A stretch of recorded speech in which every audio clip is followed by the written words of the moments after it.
For months now, federal law enforcement and the U.S. Senate have been investigating the January 6th Capitol riot. So why are Democrats pushing for yet another investigation, this time by the House of Representatives? I'll explain in tonight's Hold the Line.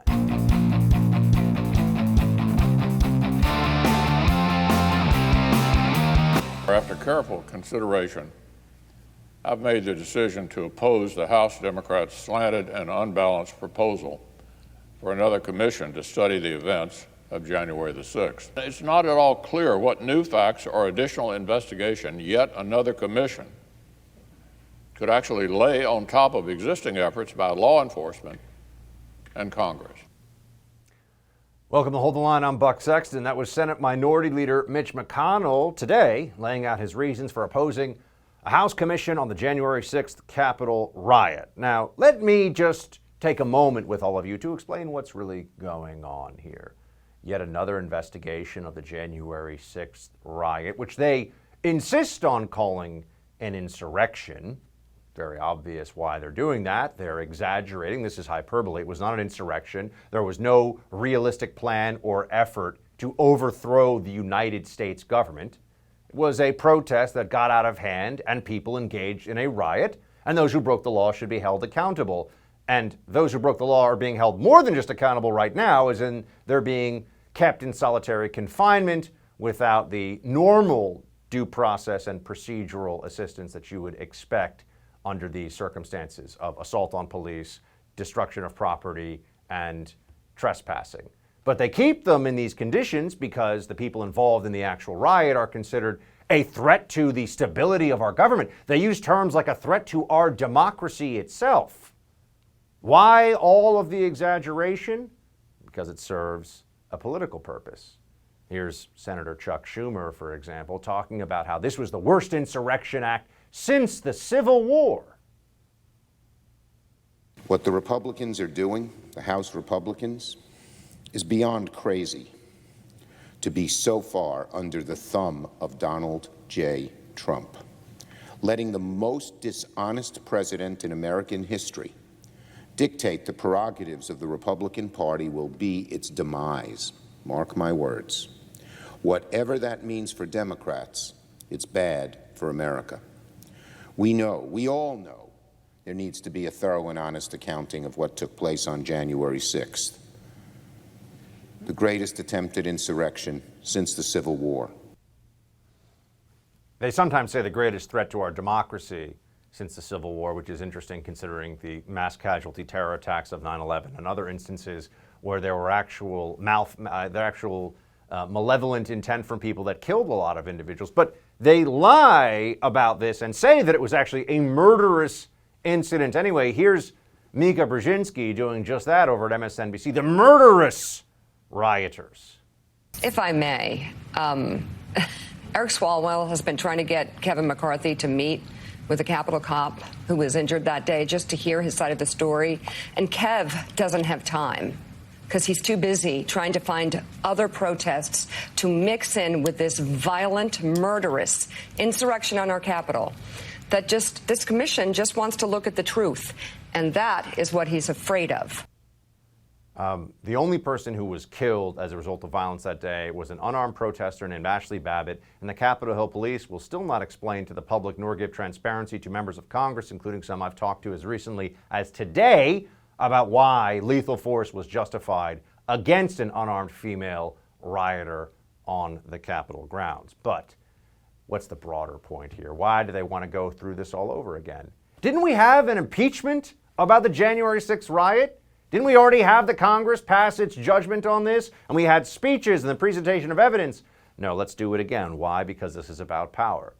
This is a show trial. It's meant to convey a message to the population, which is that in this case, if you are a Trump supporter, if you voted for Trump, if you're a Republican, you are somehow tainted by this so-called insurrection.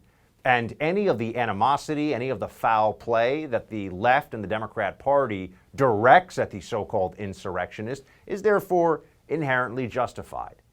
They want to do this not to get to the truth or the bottom of anything, but to use this as a bloody shirt, so to speak, to wave around and get people angry at Trump supporters and justify the crackdowns and lockdowns of Democrats because it's all about defending and securing our democracy. It's disgraceful the way they lie and exaggerate when talking about this incident. They certainly don't want to talk about all the political violence for months from Biden supporters and voters in the name of BLM, including attempts to burn down a church right next to the White House, attempts to burn down a federal courthouse in Portland, to actually burn down and destroy a police precinct in Minneapolis. People would think that those are really serious events too. Democrats have no interest in talking about that because it was Biden voters, you see. It doesn't serve the narrative.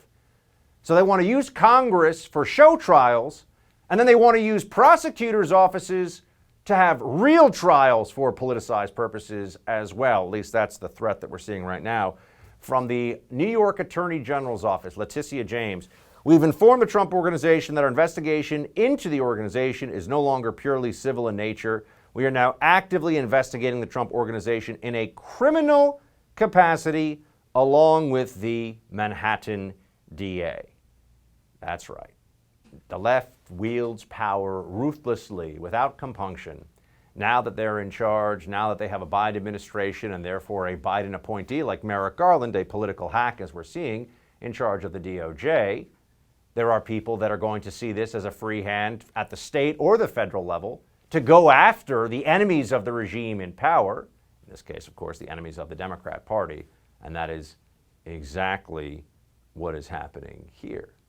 You have a state attorney general who's announcing that the Trump Organization is getting a criminal investigation designation now.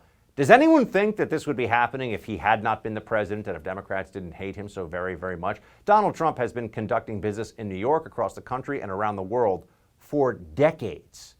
But now suddenly, after he's been president, they're telling us about criminal behavior, which this is going to be some accounting nerd nonsense. But nonetheless, they're pretending that it's like they've uncovered a mafia organization. Here's what Democrats are like, though. Here's their approach. When they have positions of power, like the Attorney General for New York State, they use it, they wield it for the purposes of partisan payback. And Letitia James has said as much in the past that she would use the powers of her office to go after Trump, weaponize a prosecutorial position, which is supposed to be blind to politics and just about justice and the law. No. She's a partisan player through and through. Here's the kind of stuff she used to say. And what would you say to people who say, oh, I'm not going to bother to register to vote because my voice doesn't make a difference, or I'm just one person? I say one name, Donald Trump. That should motivate you. Get off your ass and vote. Will you sue him for us? Oh, we're going to definitely sue him. We're going to be a real pain in the ass. He's going to know my name personally. I love it. He probably does already. We're going to sue him. We're going to be a pain in the ass. She went on beyond that in other public speeches to say that Trump was guilty of collusion, with Russia, that giant lie that the left told about the president for 4 years. It's all fair to them. They don't care. It's just about power, you see. The narrative of the January 6th insurrection, the use of prosecutors' offices to settle political scores. This is third world tin pot dictatorship kind of stuff. That's happening on Joe Biden's watch because the Democrat Marxists are in fact authoritarians. And that's what we're seeing happening right before our very eyes. All right, we haven't talked about the border in a little bit since I went down there and brought you up to speed on the latest, but I assure you the crisis there is ongoing. Some say it's actually even getting worse. While the Biden administration doesn't appear to have a plan to stop the flow of migrants, Senator Marsha Blackburn of Tennessee certainly does. We'll lay it out for you. She will, actually, when we come back. I want all of you to go to this website right now, preparewiththefirst.com. It's a special website set up by our friends at My Patriot Supply. Every day it seems like things are getting worse out there, a lot of instability. The best way to have peace of mind is to stockpile emergency food and water. My Patriot Supply is America's leading preparedness company, and they're here to help you become self-reliant no matter what happens next.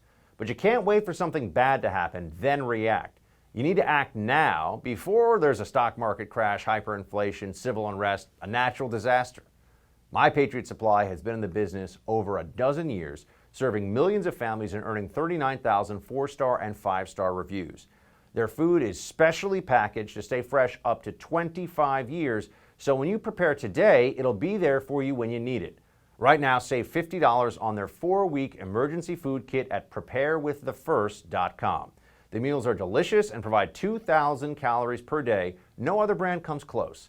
That's preparewiththefirst.com, preparewiththefirst.com. Biden's border crisis is growing by the day, but you wouldn't know that by listening to DHS Secretary Mayorkas. The Department of Homeland Security are working around the clock 7 days a week to ensure that we do not have a crisis at the border. The border is secure. The border is closed. The border remains closed. What I meant is precisely that. The border is closed. The influx of migrants is causing a range of issues, from human rights to public health and national security challenges. What exactly is the Biden administration doing to stop this crisis? Well, it seems like nothing, except insist they have everything under control. One GOP leader who's taking charge is Tennessee Republican Senator Marsha Blackburn, who's put out a proposal to deal with the crisis that continues to spiral out of control. She joins us now to tell us about how we can actually fix things. Senator Blackburn, good to see you. Thank you. It is good to see you. And I tell you what, I think that the DHS secretary is living in fantasy land if he thinks that he can just speak it and then deem the border closed, because that is not what is happening. And yes, I have the migrant protection protocols. This is President Trump's Remain in Mexico policy. We have turned that into legislation. It is filed, and we are pushing to get this across the finish line. We know it's going to be a heavy lift, but the border is in crisis, and even the Democrats are now beginning to have to admit this. Now, you call it the migrant protection protocols. What exactly, just for all the folks watching, listening, what would this do if it became law, and how would that change this crisis? Yes, what this would do is say, if you are seeking asylum, when you come to our border, you remain in Mexico until your asylum claims are heard. This is what President Trump had put in place and why we saw the border under control in 2019 and 2020. And when you talk to our Border Patrol and ICE agents, they say this worked. That people came, they stayed in Mexico, they had their hearing, they were either turned back to their country, and many of them were, and then the ones who did have valid asylum claims were allowed to come in the country through a proper process. But to just overrun the border, and bear in mind, our Border Patrol has apprehended over 500,000 people already this year. 500,000 people. And those are the ones we know. That does not include the gotaways that are coming by the thousands, and people that are, when they see the Border Patrol running toward groups of families or groups of individuals, then the gotaways and the drug runners, they run the opposite direction to cross that border. So having this Remain in Mexico policy allows the Border Patrol to put these individuals who are coming with asylum claims in one spot and then to actually patrol this border so that we can put an end to this sex trafficking and drug trafficking, labor gangs and MS-13 gangs. We know that the most recent numbers of gotaways, which you mentioned, people that were never taken into custody because they evaded Border Patrol, was 40,000 for the month of April alone. So clearly this is a crisis that continues on. In fact, from everyone that I talked to down at the border, it's getting worse month to month. But what do your Senate Democrat colleagues say, or what is their public position on why they won't go along with this? Is it just as simple as they won't do what Trump did? Or do they have a better idea? Do they have changes they want your legislation? No one has offered any changes, and no one has offered to step forward. I think that they are just going along with the administration, and they're saying, well, we don't want to be opposite of what the administration or the president is going to say. So they're keeping their mouth shut. While they're doing this, the border is being overrun. Our Border Patrol officers, God bless them for showing up every day. Think about the danger that they are in, because the cartels are very sophisticated and they are surveilling our officers. They're surveilling our local law enforcement every single day. People that live on the border are having difficulty if they're a cattle rancher or a produce farmer. They are finding people on their farms, individuals that live near the border. They're finding illegal aliens traipsing through their yards on their private property. This is an out-of-control situation. And, we've got situations where you have migrant children that are being flown under the cover of darkness to places like Chattanooga and then put on a bus and driven to other areas where they're going to be turned over to family members or put in group homes. This is really a terrible situation. As you mentioned earlier, so many human rights abuses. Senator, before we let you go, I just want to know on a different topic here. You sent a strong message to President Biden recently saying that if he is going to waste time peddling Green New Deal policies, he at least shouldn't call it infrastructure. What do you think is going to come out, if anything, of this Congress when it comes to an infrastructure deal? Well, we're working hard to get an infrastructure bill that actually deals with infrastructure.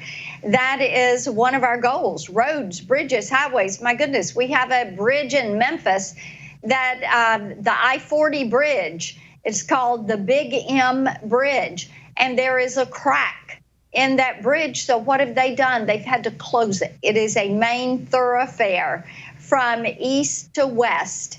And it just points up the attention of having infrastructure be infrastructure, roads, highways, bridges, ports, waterways, broadband, things that we want to see addressed, that the American people and certainly Tennesseans want to see addressed. Senator Blackburn, really appreciate you joining us. Good luck. We'll talk to you soon. You got it. It was called the Garden of American Heroes, a national park designed to celebrate the lives of iconic Americans. Of course, with a description like that, and the fact that it came from President Trump, the Biden administration has put an end to it. We'll have the details with the Daily Signal's Jared Stepman when we come back. Have you ever wanted to invest in real estate, but you didn't have the time to do it on your own and avoid making rookie mistakes? I felt exactly like you until about a year ago. I always loved the idea of real estate investments, but I didn't want to get involved in something that I had no idea what I was actually doing, right? That's when I met my friends at Done For You Real Estate. They took all the guesswork out of it for me. They found me an awesome property. They rented it out for me right away. They managed the tenant for me, and now I get a check every month like clockwork. Don't wait another second to see if my buddies at Done For You Real Estate can do for you what they did for me. Visit doneforyoubuck.com to see how it works. Again, every step of the process, from picking the city, the house, getting the loan set up, getting a tenant in place so you get that free cash flow every month, a management company to handle the whole thing for you, it's great. Just go to doneforyoubuck.com to see what my friends can do for you. That's doneforyoubuck.com to begin your real estate investment journey today. In the summer of 2020, as statues of American icons are being defaced, damaged, and toppled around the country, then President Trump signed an executive order establishing the National Garden of American Heroes. The project was described by Trump as a vast outdoor park that would feature statues of the greatest Americans to ever live. We will honor extraordinary citizens from every community and from every place and from every part of our nation.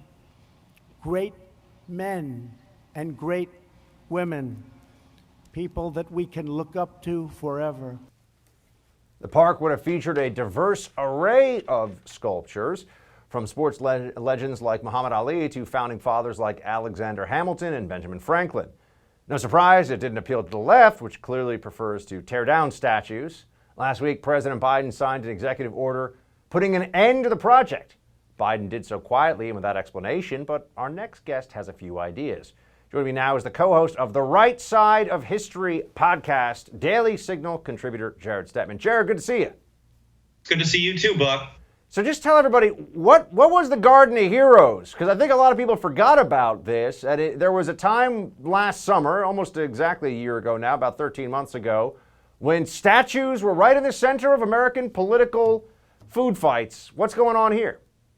Yeah, I think it really was a great initiative. It was started, of course, in President Donald Trump's 4th of July speech at Mount Rushmore. This was happening as statues around the country were being defaced, vandalized, torn down, whether by mobs or by woke city councils around the country. I think little was done about it. And I think it was a great initiative to say, the American people still support our heroes, American heroes. We have an incredible history. We have many people of diverse backgrounds to look up to in this country, creating a national memorial, a place where we would build the statues that were essentially being torn down around the country, was a great idea. It was a very inclusive idea. I mean, that's what's incredible about Biden's initiative now, is that this is a long list of people. Many people were heroes to conservatives and liberals too. I mean, Ruth Bader Ginsburg was on the list of heroes. The idea that this is controversial in America, I think, is what's really incredible about this.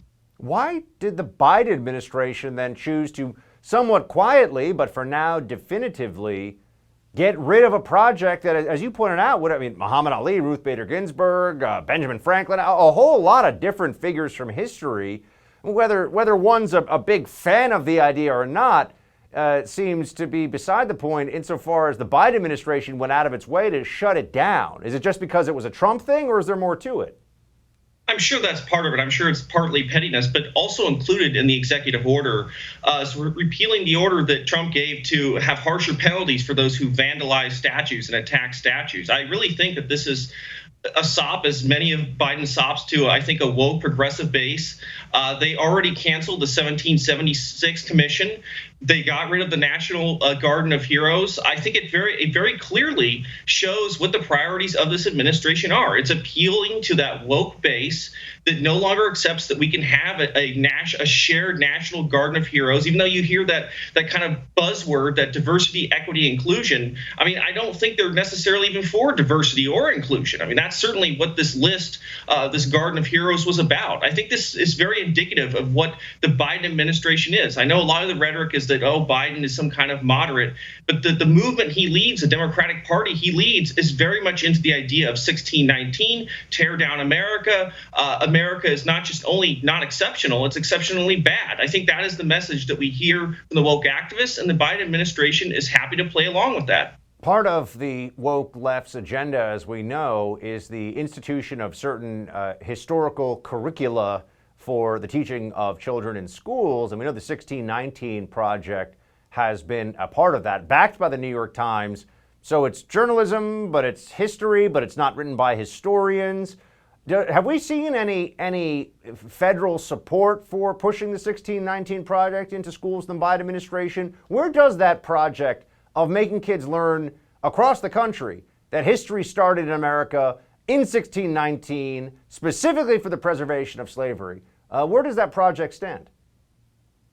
Yeah, absolutely. There's absolutely been a national agenda to push this into schools. I mean, this is coming also from the Department of Education. They are pushing ideas like critical race theory, which I know Biden on the campaign trail said this is something like sensitivity training. It's not that at all. It's actually to essentialize racial characteristics as if that is the most important thing, to say that America is a systemically racist society. I mean, this is what is going on. It's going on very publicly, I think, from a lot of left-wing outlets, and I think very quietly from this administration that is trying to push this across the country, make it so that Americans have nothing they can share together, they can believe in together, nothing that we can really truly unify around, even though, again, that was the message of the Biden administration, yet he's making it impossible for Americans to really unify around something that is the American flag, the Constitution, the things that the heroes that we believe in, we look up to. You mentioned, Jared, the executive order to punish people more severely, or at least to follow through with what's on the books in federal statute for defacing and destroying statues that belong to the federal government. Do we know if anyone ended up facing major consequences from that? Because that was, I remember talking about this when it was happening, and there were efforts to they wanted to tear down a statue that was commissioned by freed slaves to commemorate Abraham Lincoln, right? They wanted to, there were all kinds of things that were being targeted by the left, physically targeted. They were actually trying to destroy these things, tear them down, to ruin them.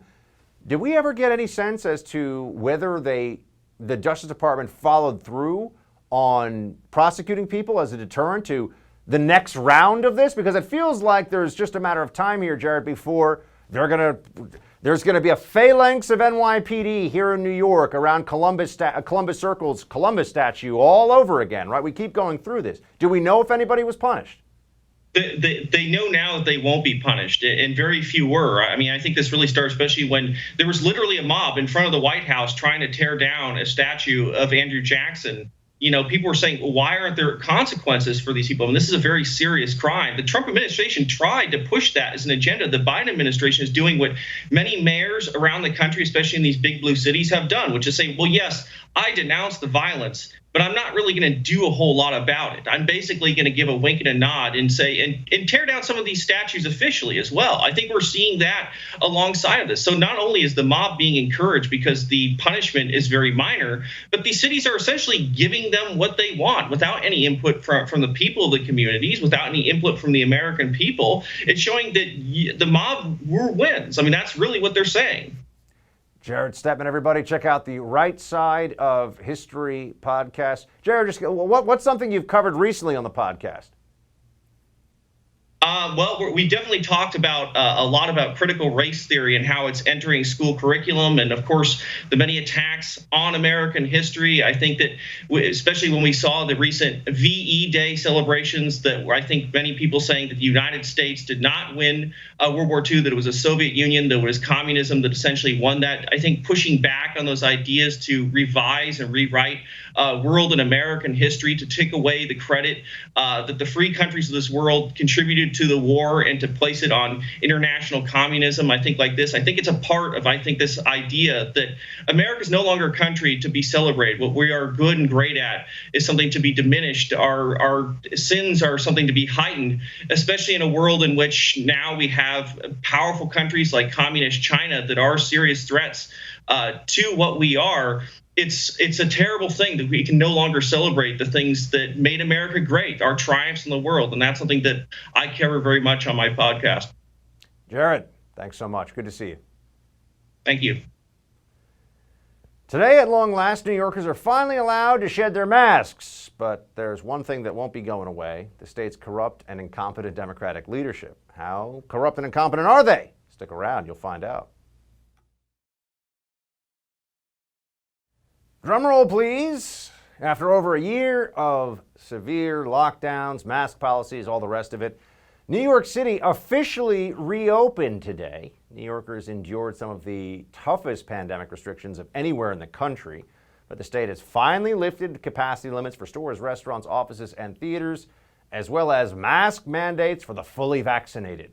But is relaxing the rules going to help jumpstart and revitalize the city? Let's bring in columnist at the Federalist, David Marcus, to discuss. David, can you feel all that freedom here in New York just washing around? You can start to. You go out and about. There's certainly more people at restaurants and bars and things. I do think it's important to note what all parents of small children here know very well, which is that none of this lifting of requirements, especially masks, applies to children under 12. And I understand that we live in a society where it's popular to say you shouldn't have kids because you might want to, take a bike trip through Europe when you're 33 and they're bad for the environment. But we do have kids, and they're still languishing and stifling under this mask. So we still have a long way to go, and we shouldn't let our pleasure get in the way of doing what we need to do. I don't have kids, David. I know you do. I think that masking up children is a form of child abuse. Too much? I don't think so. And I have to tell you, the sentiment that has bothered me more than maybe any other during the pandemic is these people who say, oh, it's not a big deal. The kids don't mind. My kid loves their Batman mask. I mean, it's ridiculous. Obviously, kids don't want to have to wear a mask while they're in class any more than we do. So, yeah, we need to keep focused on that because they don't have a voice for themselves. Yeah, and I'm sure you saw that that young 10-year-old in Florida who Tucker opened his show with last night, who was just telling us all these things. It's amazing to hear a 10-year-old say things that everyone knows, but a lot of adults pretend they don't know, like this is anxiety producing, it's uncomfortable, it's sweaty, it's gross, it makes it harder to breathe. Exactly. But if, to your point, there are plenty of people in the media even who've been saying, masking is, it's a small price to pay. It's almost no price at all. I totally disagree. And in fact, my advice to people here in New York, because as you know, now there's all these different businesses that have their own individual, this patchwork of mask mandates, is go in without a mask on and make them tell you to put it on. Every time, make them tell you you have to put it on, because otherwise this just continues forever. We have to break the anxiety cycle of the neurotic in major cities like New York and Los Angeles, or else this is going to last another 3 to 6 months. Yeah, absolutely. And I'm starting to see people do that. And it's interesting because you really can feel it. And I think, one of the things that we've noticed over the past couple months is people who are on the fence are all breaking in the direction of, I want to get back to normal. There's nobody on the fence who's moving back to, I want more restrictions. So yeah, the more we can keep the pressure on, the faster, more of these things will land. And that's where we need to be. Now that we have the pandemic officially over in New York City, and this is going to be the case in many cities, I think, across the country, where there has been a very rapidly expanding problem of crime, right? Crime has been getting a whole lot worse. New York City, from 2020 versus today, we have numbers here. Murder up 27%, shooting incidents up 86.4%, grand larceny, auto 22%, shooting victims up 83%. You look at these numbers, I think that people have been trying to excuse this for the purposes of not allowing the association of the anti-cop BLM movement with this increase in crime across the country.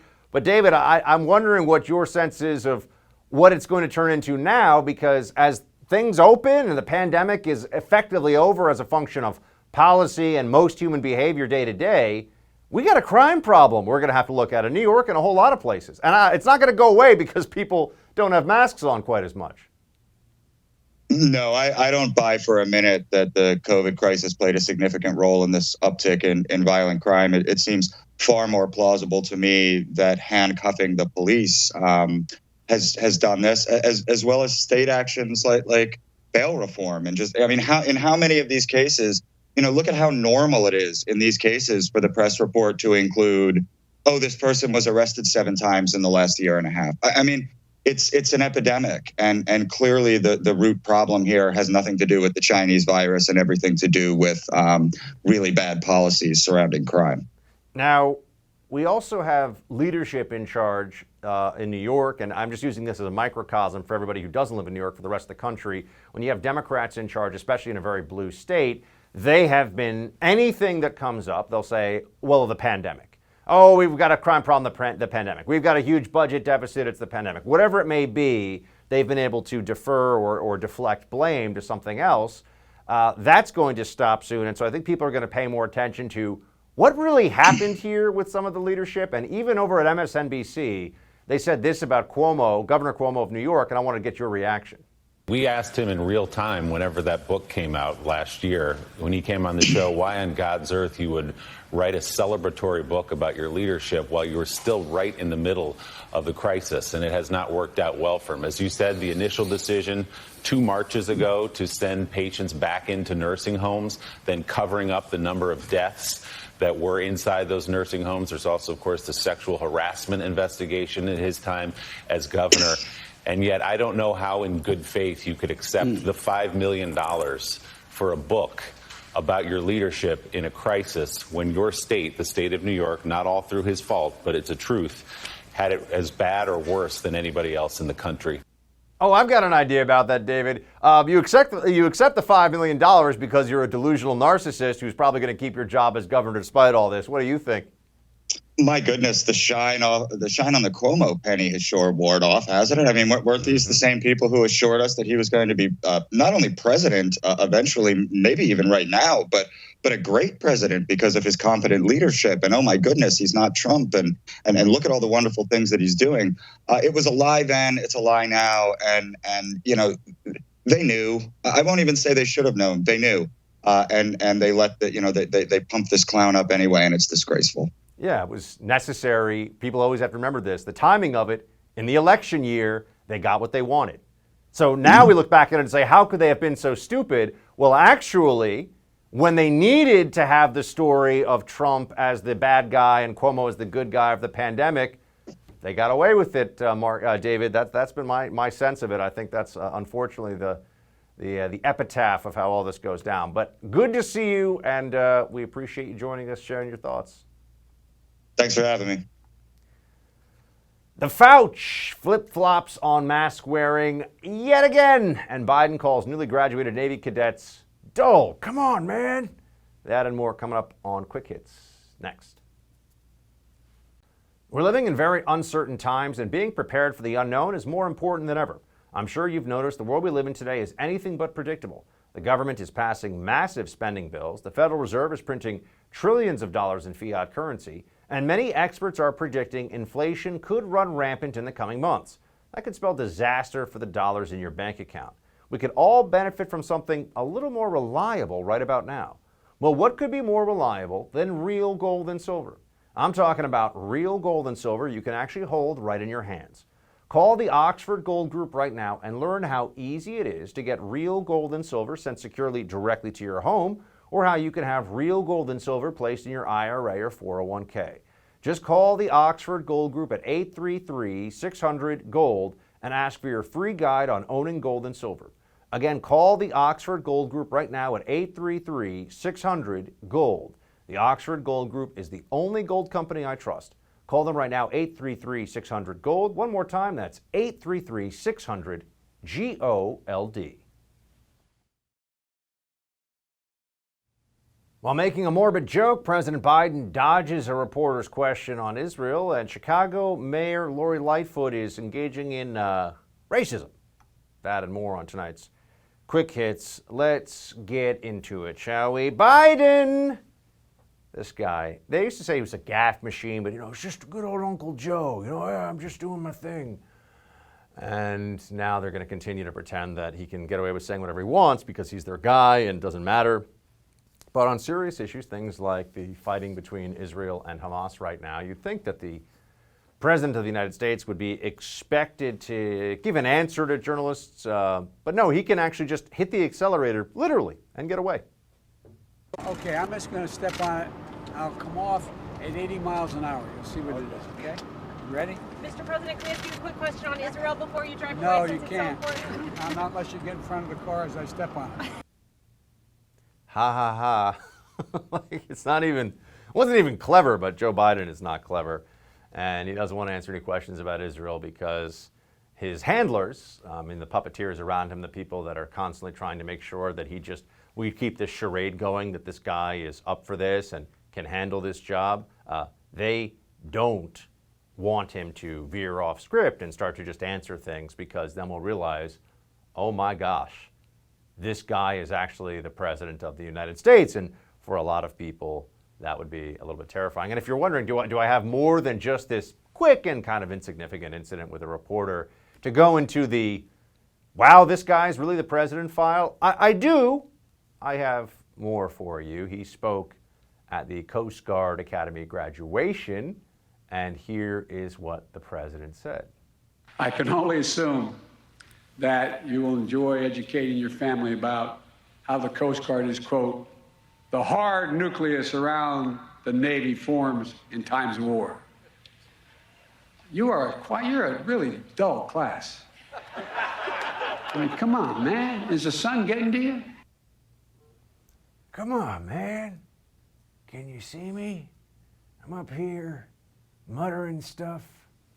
Good old Scranton Amtrak Joe. he was trying to do a version of Reagan's speech at the Coast Guard Academy a long time ago. Reagan delivered it a whole lot better, I can assure you of that. I messed up the line there, but this guy's the president and we have to deal with it. There's also incompetence coming to you not just from the Oval Office these days, but from the top of NIAID and Dr. Fauci. He has been awful over the course of the pandemic, somebody who I think has gotten every major question, every major issue wrong. And now here he is, after some of us are saying, wow, we can finally kind of drop the paranoia about masks and we can finally start to maybe think about living more normal lives. Fauci's there to say, not so fast. Play it. It did not say that people who are not vaccinated should abandon their masks. It said people who are not vaccinated should continue to wear masks and should get vaccinated. So I think people are misinterpreting, thinking that this is a removal of a mask mandate for everyone. It's No, we know there are just people that are sick of your dumbass mandates and aren't going to listen to you anymore no matter what. There are a lot of those people because your grip of control over the face of America is finally slipping. So no, we don't need Fauci to explain that to us. We have heard far too much from this guy for far too long. There really has been very little accountability about all of this. We haven't had the kind of hearings we should about why. Where are the graphs? Where's the data to show that these lockdowns, that the face mask mandates, that all of this was worth it? Where's the actual evidence that to bring to bear to show that this saved the lives they said would be saved, that this stopped hospitalizations? When you look at the overall aggregate data for how many people got infected with COVID-19 in this country, you see how many went to the hospital, how many died. To then turn around and suggest that this was a good outcome that is better than what we would have had if we didn't have these mandates, lockdowns, mask policies, all the rest of it, that's very hard for reasonable, rational people to accept as a conclusion from all this. But that is exactly what you're supposed to do. You are supposed to believe them when they tell you this. I find that very tough to take. And then there was this is one of these news stories where I had to read it once or twice before it really sunk in. You can't be serious here. I mean, you wouldn't have the mayor of the third largest city in America say that she was giving explicit racial preference to certain journalists, namely that if you are black or brown, you get an interview with the mayor. If you are not, you don't. But no, that's exactly what is going on right now for Lori Lightfoot, the mayor of Chicago. This is from Mary Ann Ahern of NBC. As Chicago's mayor reaches her 2-year midway point as mayor, her spokeswoman says Lightfoot is granting one-on-one interviews only to black or brown journalists. What the heck is that? How can anyone think that that is fair, decent, moral, legal? This is explicit racial discrimination. We have a word for that. It's called racism. You're not supposed to do that. Could you imagine if she had said that she was going to give interviews to anybody who was not in those two categories? Only people other than those two categories. She would have to resign immediately. But this is okay? No, it is not. But this is what wokeness does. It turns everything into just madness. All right, that's it for tonight's Hold the Line. We got the No Spin News with Bill O'Reilly. Up next, talk to you tomorrow. Shields high.